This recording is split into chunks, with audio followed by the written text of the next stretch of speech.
ನಮಸ್ತೆ ವೀಕ್ಷಕರೇ, ಶುಭೋದಯ. ನೀವು ನೋಡ್ತಾ ಇದ್ದೀರಾ ಬೃಹತ್ ಜಾತಕಂ ವಿಶೇಷ ಜ್ಯೋತಿಷ್ಯ ನೇರ ಪ್ರಸಾರ ಕಾರ್ಯಕ್ರಮಕ್ಕೆ ಸ್ವಾಗತ. ನಾನು ಪ್ರವೀಣಿ ದಾಸ್. ವೀಕ್ಷಕರೇ, ಇವತ್ತಿನ ಕಾರ್ಯಕ್ರಮದಲ್ಲಿ 12 ರಾಶಿಗಳ ದಿನ ಭವಿಷ್ಯ ಯಾವ ರೀತಿಯಾಗಿದೆ, ಯಾವ ರಾಶಿಗೆ ಶುಭ, ಯಾರಿಗೆ ಅಶುಭ, ಇದರೊಟ್ಟಿಗೆ ಇವತ್ತಿನ ದಿನ ವಿಶೇಷತೆಯಲ್ಲಿ ಸಂತಾನದ ಕುರಿತಾಗಿ ಒಂದಷ್ಟು ಮಾಹಿತಿಯನ್ನು ಗುರುಗಳು ನಮಗೆ ನೀಡ್ತಾರೆ.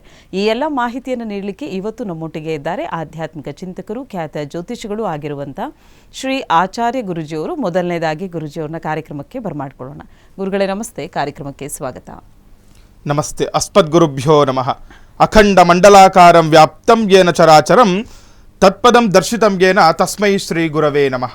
ಆಪದಾಮಪಹರ್ತಾರಂ ಧಾತಾರಂ ಸರ್ವಸಂಪದಾಂ ಲೋಕಾಭಿರಾಮಂ ಶ್ರೀರಾಮಂ ಭೂಯೋರ್ಭೂಯೋ ನಮಾಮ್ಯಹಂ. ಮನೋಜವನ್ ಮಾರುತತುಲ್ಯವೇಗಂ ಜಿತೇಂದ್ರಿಯಂ ಬುದ್ಧಿಮತಾನ್ ವರಿಷ್ಠಂ ವಾತಾತ್ಮಜನ್ ವಾನರ್ಯೂಥ ಮುಖ್ಯಂ ಶ್ರೀರಾಮಧೂತಂ ಶಿರಸಾ ನಮಾಮಿ. ಜೈ ಶ್ರೀಮನ್ನಾರಾಯಣ. ಇನ್ನು ವೀಕ್ಷಕರೇ, ಇದು ನೇರ ಪ್ರಸಾರ ಕಾರ್ಯಕ್ರಮ. ನೀವು ಕೂಡ ಕರೆ ಮಾಡಬಹುದಾಗಿದೆ. ಗುರುಗಳೊಟ್ಟಿಗೆ ನೇರವಾಗಿ ಮಾತಾಡಿ ನಿಮ್ಮ ಸಮಸ್ಯೆಗಳಿಗೆ ಪರಿಹಾರವನ್ನು ಕಂಡುಕೊಳ್ಬಹುದಾಗಿದೆ. ಕರೆ ಮಾಡಿದಾಗ ಹುಟ್ಟಿದ ದಿನಾಂಕ, ಹುಟ್ಟಿದ ಸಮಯ ಮತ್ತು ಹುಟ್ಟಿದ ಸ್ಥಳವನ್ನು ಕೊಡಬೇಕಾಗುತ್ತೆ. ನಿಮ್ಮ ಪ್ರಶ್ನೆಗಳು ಯಾವಾಗಲೂ ಸ್ಪಷ್ಟವಾಗಿರಲಿ ಮತ್ತು ಸ್ಫುಟವಾಗಿರಲಿ. ಹುಟ್ಟಿದ ದಿನಾಂಕ, ಸಮಯ ಗೊತ್ತಿಲ್ಲ ಅನ್ನೋಂಥವ್ರಿಗೆ ಕವಡೆ ಶಾಸ್ತ್ರದ ಮುಖಾಂತರವಾಗಿ ನಿಮ್ಮ ಸಮಸ್ಯೆಗಳಿಗೆ ಪರಿಹಾರವನ್ನು ಗುರುಜಿಯವರು ತಿಳಿಸ್ಕೊಡ್ತಾರೆ. ಇನ್ನು ಇವತ್ತಿನ ಪಂಚಾಂಗ ಹೇಗಿದೆ ಅಂತ ಗುರುಗಳು ನಮಗೆ ತಿಳಿಸ್ಕೊಟ್ಟಿದ್ದಾಯಿತು. 12 ರಾಶಿಗಳಲ್ಲಿ ಮೊದಲ 6 ರಾಶಿಗಳು ಯಾವ ರೀತಿಯಾಗಿದೆ, ಯಾವ ರಾಶಿಗೆ ಶುಭ, ಯಾರಿಗೆ ಅಶುಭ ತಿಳ್ಕೊಳ್ಳೋಣ. ಗುರುಗಳೇ, ಮೊದಲ 6 ರಾಶಿಗಳು ನೋಡಿ. ಈ ದಿನ ಪಂಚಾಂಗವನ್ನು ನೋಡಿದಾಗ ನಾವು ದಿನನಿತ್ಯವೂ ಕೂಡ ಹೇಳ್ತಾ ಇರ್ತೀವಿ ತಿಥಿ, ವಾರ, ನಕ್ಷತ್ರ, ಯೋಗ ಮತ್ತು ಕರ್ಣಗಳನ್ನು. ಯಾಕಂದರೆ ಯಾವ ಒಬ್ಬ ಮನುಷ್ಯ ದಿನನಿತ್ಯವೂ ಕೂಡ ಈ ಪಂಚಾಂಗಗಳನ್ನು ತಿಳ್ಕೊಳ್ತಾನೆ, ಅವತ್ತಿನ ದಿನ ಅಭಿವೃದ್ಧಿ ಆಗುತ್ತೆ, ಅನುಕೂಲ ಆಗುತ್ತೆ ಅಂತ. ನೋಡಿ, ಇವತ್ತು ವಿಶೇಷವಾಗಿರುವಂಥದ್ದು ಕ್ರೋಧಿನಾಮ ಸಂವತ್ಸರ, ಉತ್ತರಾಯಣ, ಹೇಮಂತ ಋತು, ಪುಷ್ಯ ಮಾಸದ ಕೃಷ್ಣ ಪಕ್ಷದಲ್ಲಿ ನಾವಿರುವಂಥದ್ದು. ಪುಷ್ಯ ಮಾಸದ ಕೃಷ್ಣ ಪಕ್ಷ ದಶಮಿ ತಿಥಿ ತುಂಬ ವಿಶೇಷ. ನೋಡಿ, ಇವತ್ತು ದಶಮಿ ತಿಥಿ ಶುಕ್ರವಾರ ಬಂದಿರುವಂಥದ್ದು. ಯಾರೆಲ್ಲ ಹೆಂಗಳೆಯವರು, ಹೆಣ್ಣು ಮಕ್ಕಳು ಏನಾದರೂ ಒಂದು ಸಂಸಾರದಲ್ಲಿ ತೊಂದರೆಗಳು ತೊಡಕುಂಟಾಗಿದ್ದರೆ ಅಥವಾ ಪತಿ ಪತ್ನಿಯರಲ್ಲಿ ಏನಾದರೂ ಒಂದು ವಿರಸಗಳಿತ್ತಂದರೆ ಈ ದಿನ ತುಂಬ ವಿಶೇಷವಾಗಿ ಮಹಾಲಕ್ಷ್ಮಿಯನ್ನು ಈ ದಿನ ಆರಾಧನೆ ಮಾಡ್ಕೊಳ್ಳಿ. ಶುಕ್ರವಾರ ದಶಮಿ ಬಂದಿರುವಂಥ ತಿಥಿ, ಅನುರಾಧ ನಕ್ಷತ್ರ ಕೂಡ ತುಂಬ ವಿಶೇಷ ಅಂತ ಹೇಳ್ತೀವಿ. ಅದೇ ರೀತಿ ವೃದ್ಧಿಯೋಗ ವಿಷ್ಟಿಕರಣವನ್ನು ಕೂಡ ನಾವು ಈ ಪಂಚಾಂಗಗಳಲ್ಲಿ ತಿಳ್ಕೊಬೋದಾಗಿದೆ. ಇನ್ನು ಈ ದಿನದ ರಾಹುಕಾಲ, ಗುಳಿಕ ಕಾಲ ಹಾಗೆ ಯಮಗಂಡ ಕಾಲಗಳನ್ನು ಕೂಡ ನಾವು ಅವಶ್ಯಕವಾಗಿ ತಿಳ್ಕೋಬೇಕು. ಇನ್ನು ನೋಡಿ, ಈ ದಿನದ ರಾಹುಕಾಲ 11 ಗಂಟೆ 6 ನಿಮಿಷದಿಂದ 12 ಗಂಟೆ 32 ನಿಮಿಷದವರೆಗೆ ಇದನ್ನು ನಾವು ರಾಹುಕಾಲವನ್ನು ನೋಡ್ಬೋದು. ಇನ್ನು ಯಮಗಂಡ ಕಾಲವನ್ನು ನೋಡಿದಾಗ ಈ ದಿನ ಯಮಗಂಡ ಕಾಲ 3 ಗಂಟೆ 24 ನಿಮಿಷದಿಂದ 4 ಗಂಟೆ 51 ನಿಮಿಷದವರೆಗೆ ಈ ದಿನ ನಾವು ಯಮಗಂಡ ಕಾಲವನ್ನು ಕೂಡ ತಿಳ್ಕೊಂಡಿದ್ದಾಯಿತು. ಇನ್ನು ಗುಳಿಕ ಕಾಲವನ್ನು ನೋಡಿದಾಗ 8 ಗಂಟೆ 13 ನಿಮಿಷದಿಂದ 9 ಗಂಟೆ 39 ನಿಮಿಷದವರೆಗೆ ಈ ದಿನ ಗುಳಿಕ ಕಾಲವನ್ನು ನೋಡಿದ್ದಾಯಿತು. ಇನ್ನು ಈ ದಿನದ ಬ್ರಾಹ್ಮಿ ಮುಹೂರ್ತ 5 ಗಂಟೆ 7 ನಿಮಿಷದಿಂದ 5 ಗಂಟೆ 57 ನಿಮಿಷದವರೆಗೆ ಈ ದಿನ ಬ್ರಾಹ್ಮಿ ಮುಹೂರ್ತವನ್ನು ಕೂಡ ನೋಡ್ಕೊಂಡಿದ್ದೀವಿ. ಇನ್ನು ಈ ದಿನದ ಸೂರ್ಯೋದಯ ಮತ್ತು ಸೂರ್ಯಾಸ್ತಮ. ನೋಡಿ, ಯಾಕೆ ಈ ಸೂರ್ಯೋದಯ ಮತ್ತು ಸೂರ್ಯಾಸ್ತಮವನ್ನು ನಾವು ತಿಳ್ಕೋಬೇಕು ಅಂತ, ಯಾವುದೇ ಒಂದು ಈ ನವಗ್ರಹಗಳ ಒಂದು ಜಪ ಮಾಡಬೇಕು, ಒಂದು ಮಂತ್ರ ಸಿದ್ಧಿ ಮಾಡ್ಕೊಳ್ಬೇಕು ಅಂತಂದರೆ ಸೂರ್ಯೋದಯಕ್ಕೆ ಮೊದಲು ಅಂತ ಹೇಳುತ್ತೆ. ಹಾಗಾಗಿ ಈ ದಿನದ ಸೂರ್ಯೋದಯವನ್ನು ತಿಳ್ಕೋಬೇಕು. ಅದೇ ರೀತಿ ಸೂರ್ಯಾಸ್ತಮವು ಕೂಡ ಗೋಧೂಳಿ ಲಗ್ನದಲ್ಲಿ ಯಾವಾಗ ಸೂರ್ಯಾಸ್ತಮವಾಗ್ತಾ ಇರುತ್ತೆ ಕೆಲವೊಂದು ಶುಭ ಕಾರ್ಯಗಳಿಗೆ ತುಂಬ ವಿಶೇಷವಾದ ಫಲಗಳು ಸಿಗುತ್ತೆ ಅಂತ ಹೇಳ್ಬೋದು. ಈ ದಿನದ ಸೂರ್ಯೋದಯ ಬೆಳಗ್ಗೆ 6 ಗಂಟೆ 47 ನಿಮಿಷಕ್ಕೆ ಸೂರ್ಯೋದಯವಾದರೆ ಸಂಜೆ ಸೂರ್ಯಾಸ್ತಮವು ಕೂಡ 6 ಗಂಟೆ 17 ನಿಮಿಷಕ್ಕೆ ಈ ದಿನ ಸೂರ್ಯಾಸ್ತಮವಾಗುವುದನ್ನು ಕೂಡ ನಾವು ಗಮನಿಸಬಹುದಾಗಿದೆ. ಇನ್ನು ವೀಕ್ಷಕರೇ, ಇವತ್ತಿನ ಕಾರ್ಯಕ್ರಮದಲ್ಲಿ ನೀವು ಕೂಡ ಭಾಗಿಯಾಗಬಹುದು. ಹಾಗೆ ನೀವಿನ್ನೂ ಜಾತಕವನ್ನು ಬರೆಸಿಲ್ಲ, ಜಾತಕವನ್ನು ಬರೆಸ್ಕೊಳ್ಬೇಕು, ಜಾತಕದ ವಿಶ್ಲೇಷಣೆಯನ್ನು ಮಾಡಿಸ್ಕೊಳ್ಬೇಕು ಅಂತ ಹೇಳಿದ್ರೆ ನೇರವಾಗಿ ಗುರುಜಿಯವ್ರನ್ನ ಭೇಟಿಯಾಗಲಿಕ್ಕೆ ಅವಕಾಶವಿದೆ. ಗುರುಜಿಯವರು ಇದೇ ಬೆಂಗಳೂರಿನ ಅಂಚೆಪಾಳ್ಯದಲ್ಲಿರುವಂಥ ಕಚೇರಿನಲ್ಲಿ ಸಿಗ್ತಾರೆ ಅಂತ ಹೇಳ್ತಾ, ಹೆಚ್ಚಿನ ಮಾಹಿತಿಗಾಗಿ ನಿಮ್ಮ ಟಿವಿ ಸ್ಕ್ರೀನ್ ಮೇಲೆ ಕಾಣ್ತಾ ಇರುವಂಥ ನಂಬರ್ಗೆ ಕರೆ ಮಾಡಬೇಕಾಗತ್ತೆ. ಇನ್ನು 12 ರಾಶಿಗಳಲ್ಲಿ ಮೊದಲ 6 ರಾಶಿಗಳು ಯಾವ ರೀತಿಯಾಗಿದೆ, ಯಾವ ರಾಶಿಗೆ ಶುಭ, ಯಾರಿಗೆ ಅಶುಭ, ಗುರುಗಳೇ ಇದ್ರ ಬಗ್ಗೆ ತಿಳಿಸ್ಕೊಡಿ. ನೋಡಿ, ಮೇಷ, ವೃಷಭ, ಮಿಥುನ, ಕಟಕ, ಸಿಂಹ, ಕನ್ಯಾ, ತುಲಾ, ವೃಶ್ಚಿಕ, ಧನಸ್ಸು, ಮಕರ, ಕುಂಭ ಮತ್ತು ಮೀನರಾಶಿಗಳು. ಈ 12 ರಾಶಿಗಳನ್ನು ನಾವು ದ್ವಾದಶ ರಾಶಿಗಳು ಅಂತ ಹೇಳುವಂಥದ್ದು. ನೋಡಿ, ಶುಭ ಶುಕ್ರವಾರ. ನಮಸ್ತೇಸ್ತು ಮಹಾಮಾಗೆ ಶ್ರೀಪೀಠೆ ಸುರಪೂಜಿತೆ ಶಂಖ ಚಕ್ರ ಗದಾ ಹಸ್ತೆ ಮಹಾಲಕ್ಷ್ಮೀ ನಮೋಸ್ತುತೆ ಅಂತ. ನೋಡಿ, ವಿಶೇಷವಾಗಿರುವಂತಹ ಅಷ್ಟಮಹಾಲಕ್ಷ್ಮಿಯರಲ್ಲಿ ಮನಸಾರ ಪ್ರಾರ್ಥನೆ ಮಾಡ್ಕೊಳ್ತಾ ಈ ಒಂದು ಮನೆಯಲ್ಲಿ ಇವತ್ತು ವಿಶೇಷವಾಗಿ ದೀಪ ಪ್ರಜ್ವಲನೆಯನ್ನು ಮಾಡಿ 2 ದೀಪಗಳನ್ನು ಹಚ್ಚಿ ಯಾವುದೇ ರೀತಿಯ ಕುಟುಂಬದಲ್ಲಿ ತೊಂದರೆಗಳಿದ್ರೂ ಕೂಡ, ವಿರಸಗಳಿದ್ರೂ ಕೂಡ ನಿಮಗೆ ಅನುಕೂಲ ಆಗುತ್ತೆ, ಕುಟುಂಬ ಸೌಖ್ಯ ಸಿಗುವಂಥದ್ದು. ಮನೆಯಲ್ಲಿ ವಿನಾಕಾರಣ ಜಗಳಗಳಾಗ್ತಿದ್ರೆ ತುಂಬ ವಿಶೇಷವಾಗಿರುವಂತಹ ದಶಮಿ ಶುಕ್ರವಾರ ಬಂದಿರುವಂಥದ್ದು. ಅನುರಾಧ ನಕ್ಷತ್ರ ಕೂಡ ತುಂಬ ಒಳ್ಳೆಯ ನಕ್ಷತ್ರ ಅಂತ ನಾವು ಹೇಳ್ತೀವಿ.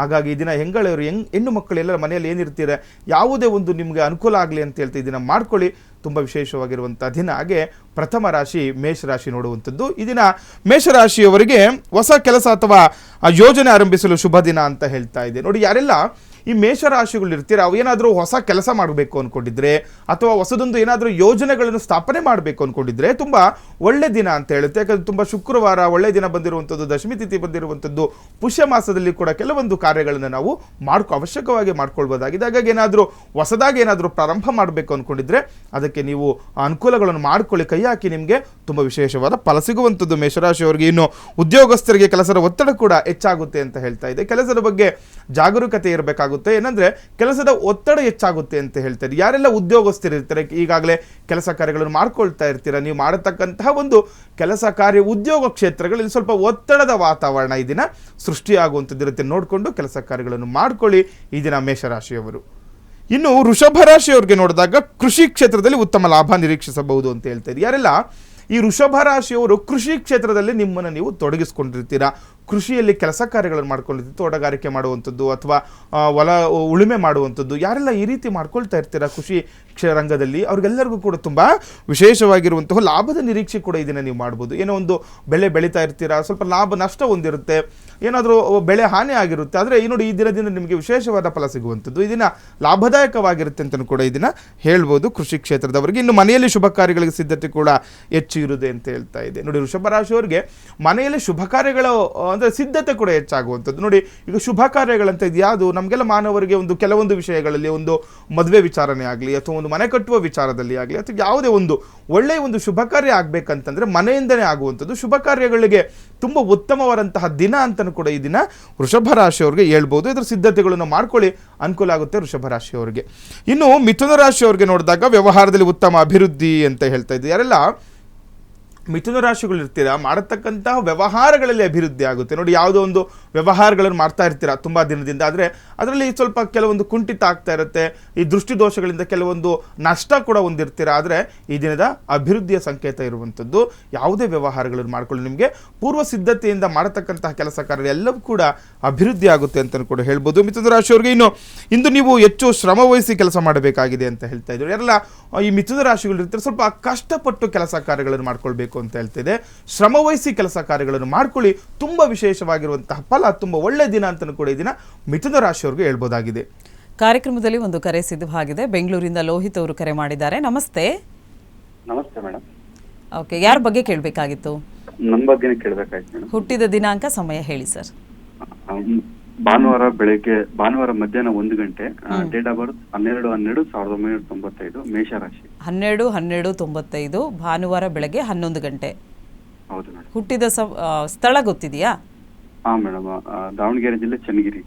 ಓಕೆ, ಗುರುಜಿ ಇದ್ದಾರೆ, ಪ್ರಶ್ನೆ ಏನಿದೆ ಕೇಳಿ. ಗುರುಜಿ ನಮಸ್ತೆ. ನಮಸ್ತೆ ಅಪ್ಪ. ಏನು ರಾಶಿ ಹೇಳಿದ್ರಿ? ಮೇಷರಾಶಿ. ಮೇಷರಾಶಿ. ಓಕೆ, ಏನು ಪ್ರಶ್ನೆ ಇತ್ತು? ತುಂಬಾ ಲರ್ತೆ ತರ ಆಗ್ತಾ ಇದೆ ಸ್ವಾಮಿ.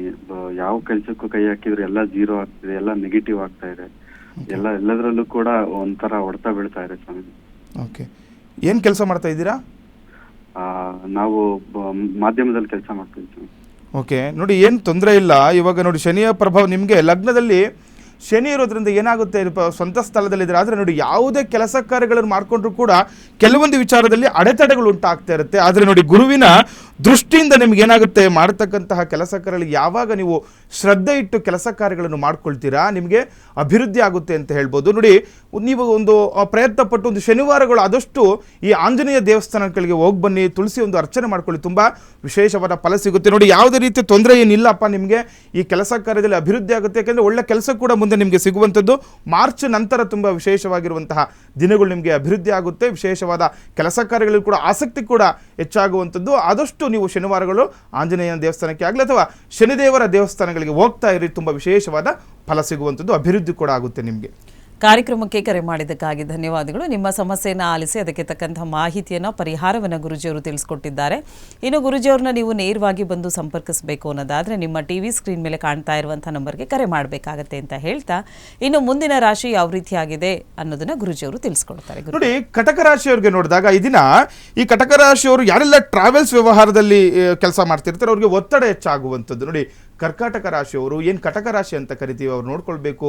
ಏನಾದರೂ ಈ ಟ್ರಾವೆಲ್ಸಲ್ಲಿ ಕೆಲಸ ಕಾರ್ಯಗಳು ಮಾಡ್ಕೊಳ್ತಾ ಇದ್ರೆ, ಕೆಲವರು ಟ್ರಾವೆಲ್ಸ್ ನಡೆಸ್ತಾ ಇರ್ತಾರೆ, ಅವರೆಲ್ಲರಿಗೂ ಕೂಡ ಇದನ್ನು ಸ್ವಲ್ಪ ಒತ್ತಡದ ವಾತಾವರಣ ಸೃಷ್ಟಿಯಾಗುವಂಥದ್ದು. ನೋಡಿ, ಏನಾದರೂ ಈ ಟ್ರಾವೆಲ್ಸ್, ಈ ಗಾಡಿಗಳು ಸ್ವಲ್ಪ ತೊಂದರೆಗಳು ಆಗುವಂಥದ್ದು, ಅಥವಾ ವಿನಾಕಾರಣ ಏನೋ ತೊಂದರೆಗಳು ನಿಮ್ಗೆ ಎದುರಾಗುವಂಥದ್ದು ಕೂಡ ಇರುತ್ತೆ. ಟ್ರಾವೆಲ್ಸಲ್ಲಿ ಯಾರೆಲ್ಲ ಕೆಲಸ ಕಾರ್ಯಗಳನ್ನು ಮಾಡ್ಕೊಳ್ತಾ ಇರ್ತೀರಾ, ಈ ಕರ್ಕಾಟಕ ರಾಶಿಯವರು ಇದನ್ನು ನೋಡ್ಕೊಳ್ಬೇಕು. ಸ್ವಲ್ಪ ಕಷ್ಟದ ವಾತಾವರಣ ಆಗಲಿ ಅಥವಾ ಏನೋ ಒಂದು ತೊಡಕುಗಳು, ತೊಂದರೆಗಳು ಆಗುವಂತಹ ಲಕ್ಷಣಗಳು ಕೂಡ ಗೋಚಾರ ಫಲದಲ್ಲಿ ಇರೋದ್ರಿಂದ ಸ್ವಲ್ಪ ನೋಡಿಕೊಂಡು ಕೆಲಸ ಕಾರ್ಯಗಳನ್ನು ಮಾಡ್ಕೊಳ್ಳಿ. ಇನ್ನು ಕೋರ್ಟ್ ಕಚೇರಿ ಕೆಲಸಗಳಲ್ಲಿ ಕೂಡ ಜಯ ಸಿಗುತ್ತೆ ಅಂತ ಹೇಳ್ತಾ ಇದೆ. ಈ ಕಟಕ ರಾಶಿಯವರಿಗೆ ಈ ದಿನ ತುಂಬ ಒಳ್ಳೆ ದಿನ ಅಂತ ಹೇಳ್ಬೋದು. ನೋಡಿ, ಏನಾದರೂ ಈ ಕೆಲಸ ಕಾರ್ಯಗಳ ಅಡೆತಡೆ ಆದರೂ ಕೂಡ, ಏನಾದರೂ ಈ ಕೋರ್ಟ್ ಕಚೇರಿಗೆ ಸಂಬಂಧಿಸಿದಂತೆ ಏನಾದರೂ ಆಸ್ತಿಯ ವ್ಯಾಜ್ಯದಾಗಲಿ ಅಥವಾ ಏನಾದರೂ ಒಂದು ಗಲಾಟೆಗಳಾಗಿದ್ರು ಕೂಡ ಅದರಲ್ಲಿ ಜಯ ಸಿಗುತ್ತೆ ಅಂತ ಹೇಳ್ತಾ ಇದೆ.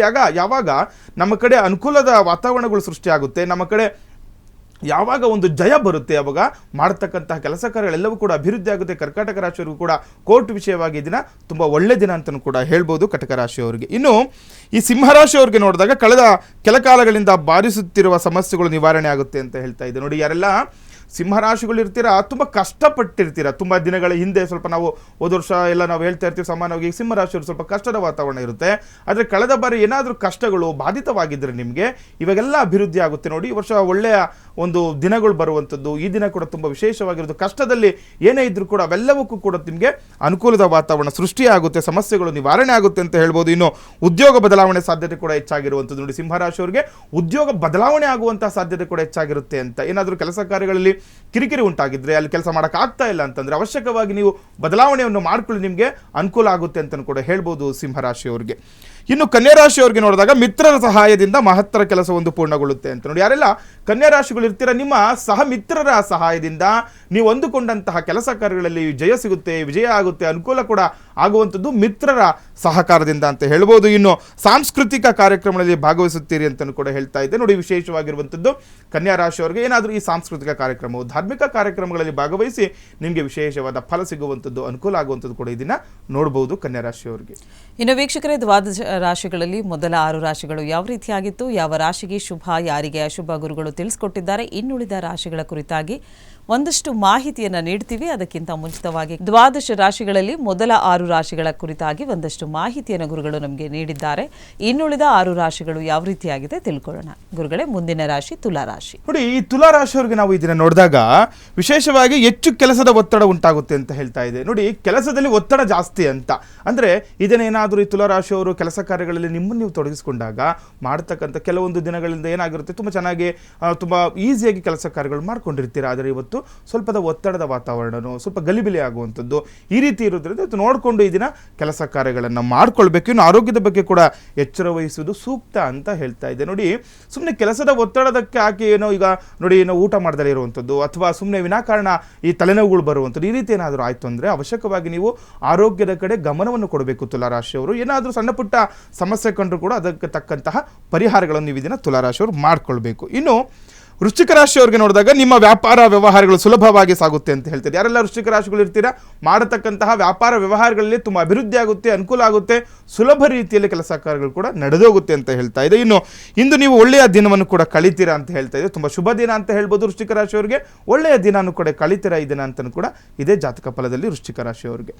ಇನ್ನು ಧನುರ್ ರಾಶಿಯವರಿಗೆ ನೋಡಿದಾಗ ಹಣಕಾಸು ವಿಷಯಗಳೊಂದಿಗೆ ವ್ಯವಹರಿಸುವಾಗ ಜಾಗ್ರತೆಯಿಂದ ಇರಬೇಕು. ನೋಡಿ, ಯಾರೆಲ್ಲ ಧನಸ್ಸು ರಾಶಿಗಳು ಇರ್ತೀರಾ, ಹಣಕಾಸು ವಿಚಾರವಾಗಿ ಏನಾದರೂ ವ್ಯವಹಾರಗಳು ಮಾಡ್ಕೊಳ್ತಾ ಇದ್ರೆ ಜಾಗ್ರತೆಯಿಂದ ಕೆಲಸ ಕಾರ್ಯಗಳನ್ನು ಮಾಡ್ಕೊಳ್ಳಿ.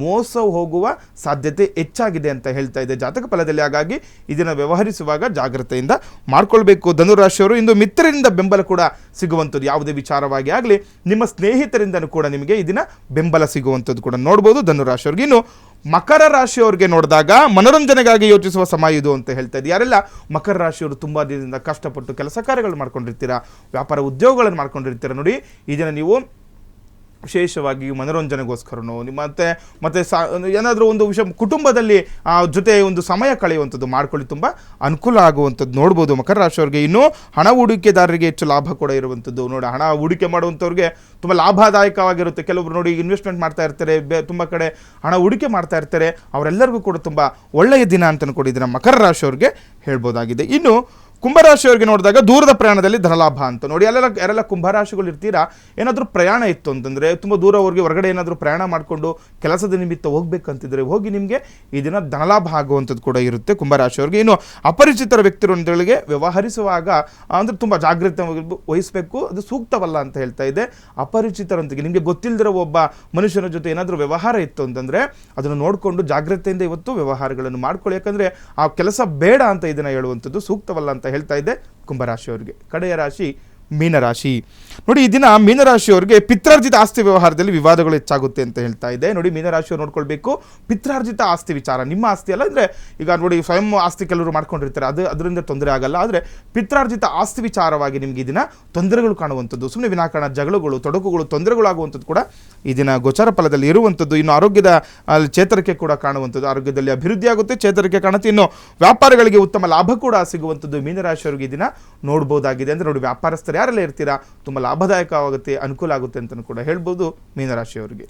ಇನ್ನು ವೀಕ್ಷಕರೇ, ದ್ವಾದಶ ರಾಶಿಗಳ ದಿನ ಭವಿಷ್ಯ ಯಾವ ರೀತಿ ಆಗಿತ್ತು ಅಂತ ಗುರುಜಿಯವರು ನಮಗೆ ತಿಳಿಸ್ಕೊಟ್ಟಿದ್ದಾರೆ. ಗುರುಜಿಯವ್ರನ್ನ ನೀವು ನೇರವಾಗಿ ಸಂಪರ್ಕಿಸಬೇಕು. ನಿಮ್ಮಲ್ಲಿರುವಂತಹ ಸಮಸ್ಯೆಗಳಿಗೆ ಪರಿಹಾರ ಬೇಕು ಅಥವಾ ಜಾತಕವನ್ನು ಬರೆಸಬೇಕು, ಜಾತಕದ ವಿಶ್ಲೇಷಣೆಯನ್ನು ಮಾಡಿಸ್ಕೊಳ್ಬೇಕು ಅಂದರೆ ಗುರುಜಿಯವ್ರನ್ನ ನೇರವಾಗಿ ಭೇಟಿಯಾಗಲಿಕ್ಕೆ ಅವಕಾಶವಿದೆ. ನೀವು ಮಾಡಬೇಕಾಗಿರೋದು ಇಷ್ಟೇ, ನಿಮ್ಮ ಟಿವಿ ಸ್ಕ್ರೀನ್ ಮೇಲೆ ಕಾಣ್ತಾ ಇರುವಂಥ ನಂಬರ್ಗೆ ಕರೆ ಮಾಡಿ ಒಂದು ಅಪಾಯಿಂಟ್ಮೆಂಟ್ನ ಫಿಕ್ಸ್ ಮಾಡಿಕೊಂಡು ಇದೇ ಬೆಂಗಳೂರಿನಲ್ಲಿರುವಂಥ ಅಂಚೆಪಾಳ್ಯದಲ್ಲಿ ಅವರ ಕಚೇರಿ ಇದೆ, ನೇರವಾಗಿ ಹೋಗಿ ಭೇಟಿಯಾಗಿ ಸಮಸ್ಯೆಗಳಿಗೆ ತಕ್ಕಂಥ ಪರಿಹಾರವನ್ನು ಒದಗಿಸಿ ಕೊಡ್ತಾರೆ ಗುರುಜಿಯವರು ಅಂತ ಹೇಳ್ತಾ ಇನ್ನು ಕಾರ್ಯಕ್ರಮದ ಕೊನೆಯ ಹಂತಕ್ಕೆ ಬಂದಿದ್ದೀವಿ. ಪ್ರತಿ ಸಂಚಿಕೆಯಂತೆ ಇವತ್ತಿನ ಸಂಚಿಕೆಯಲ್ಲಿ ಇವತ್ತಿನ ದಿನ ವಿಶೇಷತೆ ಸಂತಾನದ ಕುರಿತಾಗಿ ಗುರುಜಿಯವರು ತಿಳಿಸ್ಕೊಡ್ತಾ ಇದ್ದಾರೆ. ಇದಕ್ಕೆ ಪರಿಹಾರ ಮಾರ್ಗಗಳು ಹೇಗಿವೆ ಗುರುಗಳ, ಇದ್ರ ಬಗ್ಗೆ ತಿಳಿಸ್ಕೊಡಿ. ನೋಡಿ, ನಾವು ಕಳೆದ ಸಂಚಿಕೆಯಿಂದಲೂ ಕೂಡ ಈ ಸಂತಾನದ ವಿಷಯವಾಗಿ ಮಾತಾಡ್ತಾ ಇದ್ದೀವಿ. ನಮಗೆ ಕೆಲವರು ಹೇಳ್ತಾರೆ, ಗುರುಗಳ ಈ ಪುತ್ರ ಸಂತಾನಕ್ಕೋಸ್ಕರ ಏನು ಮಾಡಬೇಕು ಅಂತ. ಕೆಲವರು ನೋಡಿ, ಈ ಹೆಣ್ಣು ಸಂತಾನ ಅನ್ನುವಂಥದ್ದು ಆ್ಯಕ್ಚುಲಿ ಹೇಳಬೇಕು ಅಂತಂದರೆ ಹೆಣ್ಣು ಸಂತಾನ ಅನ್ನುವಂಥದ್ದು ತುಂಬ ವರದಾಯಕವಾಗಿರುವಂಥದ್ದು. ಯಾರಿಗೆ ಒಂದು ಹೆಣ್ಣು ಸಂತಾನ ಆಗುತ್ತೆ ತುಂಬ ಅದೃಷ್ಟವಂತರು ಅಂತಲೂ ಕೂಡ ಹೇಳ್ತಾ ಇರ್ತೀವಿ. ಹಾಗಾಗಿ ಕೆಲವರಿಗೆ ಒಂದು ಆಸಕ್ತಿ ಇರುವಂಥದ್ದು ಏನಂದರೆ ಈ ಪುತ್ರ ಸಂತಾನದಲ್ಲಿ ಏನೆಲ್ಲ ಮಾಡ್ಕೊಳ್ಬೇಕು, ಈ ಪುತ್ರ ಸಂತಾನಕ್ಕೋಸ್ಕರ ಏನು ಪರಿಹಾರಗಳು. ಕೆಲವರೆಲ್ಲ ನೀವು ಪೂಜಾರಿಗಳನ್ನು ಮಾಡ್ಕೊಂಡ್ರು ಕೂಡ ಆಗ್ತಾ ಇರಲ್ಲ ಅಂತ ಹೇಳ್ತಾ ಇರ್ತಾರೆ. ಮತ್ತೇನಾದರೂ ಸಂತಾನಕ್ಕೆ ತೊಂದರೆಗಳು ಉಂಟಾಗ್ತಾ ಇದ್ದರೆ ಏನು ಮಾಡ್ಕೊಳ್ಬೇಕು ಅಂತ ಒಂದು ಪ್ರಶ್ನೆ ಇರುವಂಥದ್ದು. ಹಾಗಾಗಿ ನೋಡಿ, ಯಾರಿಗೆಲ್ಲ ಈ ಪುತ್ರ ಸಂತಾನ ಬೇಕು ಅನ್ಕೊಳ್ತಾ ಇರ್ತೀರಾ, ಅವರೆಲ್ಲ ಏನು ಪರಿಹಾರಗಳನ್ನು ಮಾಡ್ಕೊಳ್ಬೇಕು, ಯಾವಾಗ ಒಂದು ಪರಿಹಾರಗಳು ಮಾಡ್ಕೊಳ್ಬೇಕು ಅವಶ್ಯಕವಾಗಿ ತಿಳ್ಕೊಬೇಕಾಗುತ್ತೆ. ಈಗ ನೋಡಿ, ಕೆಲವೊಂದು ಪುತ್ರ ಈಗ ಅಂದರೆ ಒಂದು ಗಂಡು ಮಗು ಆಗಿ ಅದು ಮರಣ ಹೊಂದ್ತಾ ಇರುತ್ತೆ, ಇನ್ನು ಒಂದು ಗರ್ಭದಲ್ಲಿರುವಾಗಲೇ ತೊಂದರೆ ಆಗಿರುತ್ತೆ, ಅಥವಾ ಹುಟ್ಟಿದ 6 ತಿಂಗಳಲ್ಲಿ ತೊಂದರೆಗಳು ಆಗ್ಬಿಟ್ಟಿರುತ್ತೆ. ಇವಕ್ಕೆಲ್ಲ ಯಾಕೆ ಈ ಥರ ಆಗುತ್ತೆ ಅನ್ನೋದು ಪ್ರಥಮವಾಗಿ ನಾವು ತಿಳ್ಕೊಬೇಕಾಗುತ್ತೆ. ನೋಡಿ, ಈ ಪುತ್ರ ಸಂತಾನ ಏನಾದರೂ ನಾಶ ಆಗ್ತಾ ಇತ್ತು ಅಂತಂದರೆ ವಂಶಕ್ಕೆ ಶಾಪ ಇದೆ ಅಂತ ತಿಳ್ಕೊಬೇಕು. ಯಾಕಂದರೆ ವಂಶ ಪಿತೃಗಳ ಶಾಪ ಅಂತ ಅವಶ್ಯಕವಾಗಿ ತಿಳ್ಕೊಬೇಕು. ಪಿತೃಗಳ ಶಾಪ ಅಂತ, ಯಾಕಂದರೆ ನಮ್ಮ ವಂಶ ಉದ್ಧಾರ ಆಗಬೇಕಂತಂದರೆ ಪಿತೃಗಳ ಆಶೀರ್ವಾದ ಇರಲೇಬೇಕು ಅಂತ ಶಾಸ್ತ್ರ ಹೇಳುತ್ತೆ. ಯಾವಾಗ ನಮ್ಮ ಪಿತೃಗಳ ಆಶೀರ್ವಾದ ನಮಗೆ ಇರಲ್ಲ ಆವಾಗ ನಮ್ಮ ವಂಶ ಉದ್ಧಾರ ಆಗಲ್ಲ ಅಂತ. ಅಂದರೆ ನೋಡಿ, ವಂಶ ಬೆಳವಣಿಗೆ ಆಗಬೇಕಂದ್ರೆ ಪುತ್ರ ಸಂತಾನ ಆಗಲೇಬೇಕು, ಅದು ನಮ್ಮ ಹಿಂದಿನಿಂದ ಬಂದಂತಹ ಸಂಪ್ರದಾಯ ಕೂಡ ಹೌದು. ಹಾಗಾಗಿ ಈಗ ಪುತ್ರ ಸಂತಾನ ಆಗಿಲ್ಲ ಅಂತಂದರೆ ವಂಶ ಯಾವ ರೀತಿ ಬೆಳಿಬೇಕು, ವಂಶ ಬೆಳಿಬೇಕು ಅಂತಂದರೆ ಹಿರಿಯರ ಆಶೀರ್ವಾದ ನಮಗೆ ಇರಲೇಬೇಕಾಗುತ್ತೆ. ಯಾವಾಗ ನಾವು ಒಬ್ಬ ಹಿರಿಯರ ಸಂಸ್ಕಾರಗಳನ್ನು ಮಾಡಿರಲ್ಲ, ಹಿರಿಯರಿಗೆ ಪೂಜೆಗಳನ್ನು ಮಾಡ್ಕೊಂಡಿರಲ್ಲ, ಆವಾಗ ಈ ತೊಂದರೆಗಳನ್ನು ಅನುಭವಿಸ್ತೀವಿ. ಅದಕ್ಕೋಸ್ಕರನೇ ಮೋಕ್ಷನಾರಾಯಣ ಬಲಿ, ತ್ರಿಪಿಂಡ ಶ್ರಾದ್ದಗಳು ಮಾಡುವಂಥದ್ದು, ವರ್ಷಕ್ಕೊಮ್ಮೆ ಪಿತೃಪಕ್ಷಗಳಲ್ಲಿ ಶ್ರಾದ್ದ ಪೂಜೆಗಳನ್ನು ಮಾಡುವಂಥದ್ದು, ಅವಶ್ಯಕವಾಗಿ ಅವರಿಗೆ ಒಂದು ನೈವೇದ್ಯಗಳನ್ನು ಇಡುವಂಥದ್ದು ಅವಶ್ಯಕವಾಗಿ ನಾವು ಮಾಡಬೇಕು. ಏನು ಶಾಸ್ತ್ರದಲ್ಲಿ ಹೇಳುತ್ತೆ ಅಂತಂದರೆ ಪ್ರತಿ ಮಾಸದಲ್ಲೂ ಕೂಡ ನಾವು ಪಿತೃಗಳಿಗೆ ಪೂಜೆಯನ್ನು ನೈವೇದ್ಯವನ್ನು ಮಾಡಬೇಕು ಅಂತ ಹೇಳುತ್ತೆ. ಅವರ ನಕ್ಷತ್ರಗಳ ದಿನ ಇಡಬೇಕು ಅಂತ ಹೇಳುತ್ತೆ. ಅದನ್ನು ಆಗಲಿಲ್ಲದಾಗ ಏನು ಮಾಡಬೇಕು, ವರ್ಷಕ್ಕೊಮ್ಮೆ ಆದರೂ ಪಿತೃಪಕ್ಷಗಳಲ್ಲಿ ಅವಶ್ಯಕವಾಗಿ ಇದನ್ನು ನಾವು ಮಾಡ್ಕೊಳ್ಬೇಕು. ಆಗಿಲ್ಲ, ಈಗ ಕೆಲವರು ಪಿತೃಪಕ್ಷಗಳಲ್ಲಿ ಕೂಡ ಕೆಲವರು ಏನು ಮಾಡಿಬಿಡ್ತಾರೆ, ಈಗ ಕೆಲವು ದಾನ ಕೊಟ್ಬಿಡ್ತಾರೆ. ಆ ಒಂದು ನಕ್ಷತ್ರಗಳಲ್ಲಿ ಈ ಒಂದು ಬ್ರಾಹ್ಮಣರಿಗೆ ಕರೆದ್ಬಿಟ್ಟು ಒಂದು ಸ್ವಲ್ಪ ತರಕಾರಿಗಳಾಗಲಿ, ಒಂದು ದವಸ ಧಾನ್ಯಗಳನ್ನು ದಾನ ಕೊಟ್ಬಿಡ್ತಾರೆ. ಆ ರೀತಿನಾದ್ರೂ ನಾವು ತಿಂಗಳಿಗೊಮ್ಮೆನೋ ಅಥವಾ ವರ್ಷಕ್ಕೊಮ್ಮೆನಾದರೂ ಮಾಡ್ಕೊಳ್ತಾ ಬರಬೇಕು. ಏನೂ ಮಾಡಿಲ್ಲ ಅಂತಂದರೆ ಅದನ್ನು ಮರಿತಾ ಹೋಗ್ತಾ ಇದ್ದರೆ, ಪಿತೃಗಳನ್ನು ಯಾವಾಗ ನಾವು ಮರಿತೀವಿ ನಮ್ಮ ವಂಶ ಉದ್ಧಾರ ಆಗಲ್ಲ ಅಂತಲೂ ಕೂಡ ಶಾಸ್ತ್ರ ಹೇಳುತ್ತೆ. ಹಾಗಾಗಿ ಅವಶ್ಯಕವಾಗಿ ಏನಾದರೂ ದುರ್ಮರಣ ಹೊಂದಿರುವಂತಹ ಪಿತೃಗಳಿತ್ತು ಅಂತಂದರೆ, ನಾವು ಸಾಮಾನ್ಯವಾಗಿ ನೆನ್ನೆನೂ ಕೂಡ ಹೇಳಿದ್ವಿ ದುರ್ಮರಣ ಅಂತ, ಅಕಾಲಿಕ ಯಾರಾದರೂ ಮರಣ ಹೊಂದಿದ್ದಾಗ ಅವರಿಗೆ ಅವಶ್ಯಕವಾಗಿ ಸಂಸ್ಕಾರಗಳಾಗಬೇಕು, ಮೋಕ್ಷನಾರಾಯಣ ಬಲಿಗಳನ್ನು ಮಾಡಬೇಕು. ಅಂದರೆ ಎಲ್ಲಿ ಮೋಕ್ಷನಾರಾಯಣ ಬಲಿಗಳು ಮಾಡಬೇಕು ತಿಳ್ಕೊಬೇಕು. ನೋಡಿ, ಇದೆಲ್ಲ ಇದು ಮನೆಗಳಲ್ಲಿನೋ ದೇವಸ್ಥಾನಗಳಲ್ಲಿ ಮಾಡುವಂತಹ ಒಂದು ಕಾರ್ಯಕ್ರಮಗಳಲ್ಲ. ಇದನ್ನು ಎಲ್ಲಿ ಮಾಡಬೇಕು, ವಿಶೇಷವಾಗಿರುವಂತಹ ನದಿ ತೀರಗಳಲ್ಲಿ ನದಿ ಸ್ನಾನಗಳನ್ನು ಮಾಡಬೇಕು, ನದಿ ತೀರಗಳಲ್ಲಿ ಹೋಮ ಹವನಾದಿಗಳನ್ನು, ಪಿಂಡಾದಿಗಳನ್ನು, ತರ್ಪಣಗಳನ್ನು ಕೊಡಬೇಕಾಗುತ್ತೆ.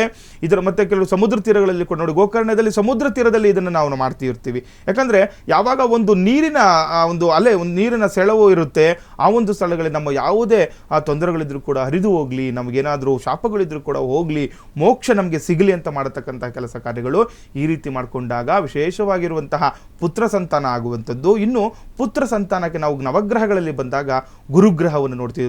ಗ್ರಹಗಳಲ್ಲೇ ಅತಿ ದೊಡ್ಡ ಗ್ರಹ ಅಂತಲೂ ಕೂಡ ಹೇಳ್ತೀವಿ. ಗುರುಗ್ರಹಕ್ಕೆ ಪುತ್ರ ಸಂತಾನಕಾರಕ ಅಂತ ಹೇಳ್ತೀವಿ. ಗುರುನನ್ನು ಅವಶ್ಯಕವಾಗಿ ನೀವು ಪೂಜಾದಿಗಳನ್ನು ಮಾಡ್ಕೊಳ್ಳಿ. ನೋಡಿ, ಗುರುಗೆ ಯಾವ ಒಂದು ನಾವು ಧಾನ್ಯವನ್ನು ಹೇಳ್ತೀವಿ, ಕಡಲೆಕಾಳನ್ನು ಹೇಳುವಂಥದ್ದು. ಯಾವಾಗ ಈ ಕಡಲೆಕಾಳನ್ನು ನೋಡಿ ನೆನೆಸಿಟ್ಟು ಇದನ್ನು ನಾವು ಇಂದಿನ ಸಂಚಿಕೆಗಳು ಕೂಡ ಹೇಳಿದ್ವಿ. ಪೌರ್ಣಮಿಯ ದಿನ ಅಂದರೆ ಪೌರ್ಣಮಿ ಇಂದಿನ ದಿನ ನಾವು ಏನು ಮಾಡಬೇಕು, ಕಡಲೆಕಾಳನ್ನು ನೆನೆಸಿಟ್ಟು ಆ ಪೌರ್ಣಮಿಯ ದಿನ ಸಂಜೆ ಒಂದು ಸೂರ್ಯಾಸ್ತಮದ ನಂತರ ಏನು ಮಾಡಬೇಕು, ಹಸುಗಳಿಗೆ ಇದನ್ನು ಕೊಟ್ಟಾಗ ತುಂಬ ವಿಶೇಷವಾಗಿರುವಂತಹ ಫಲ ಸಿಗುತ್ತೆ ಅಂತಲೂ ಹೇಳ್ಬೋದು. ಪುತ್ರ ಸಂತಾನ ಕೂಡ ಆಗುವಂಥದ್ದು ಹೇಳ್ಬೋದಾಗಿದೆ. ಗುರುಗಳೇ, ಇದುವರೆಗೂ ಕಾರ್ಯಕ್ರಮದಲ್ಲಿ ಭಾಗವಹಿಸಿ ಸಾಕಷ್ಟು ಮಾಹಿತಿಯನ್ನು ನಮಗೆ ತಿಳಿ ಹೇಳಿದ್ದೀರಾ. ಧನ್ಯವಾದಗಳು. ಲೋಕ ಸಮಸ್ತ ಸುಖಿನೋ ಭವಂತು, ಸಮಸ್ತ ಸನ್ಮಂಗಳಾನಿ ಭವಂತು. ಶ್ರೀಮತೇ ರಾಮಾನುಜಾಯ ನಮಃ. ವೀಕ್ಷಕರೇ, ಇವತ್ತಿನ ಕಾರ್ಯಕ್ರಮ ಎಲ್ಲರಿಗೂ ಇಷ್ಟವಾಗಿದೆ ಅಂತ ಭಾವಿಸ್ತಾ ಕಾರ್ಯಕ್ರಮವನ್ನು ಮುಕ್ತಾಯಗೊಳಿಸ್ತಾ ಇದ್ದೀವಿ. ಮತ್ತೆ ನಿಮ್ಮ ಭೇಟಿ ನಾಳಿನ ಸಂಚಿಕೆಯಲ್ಲಿ. ಧನ್ಯವಾದಗಳು.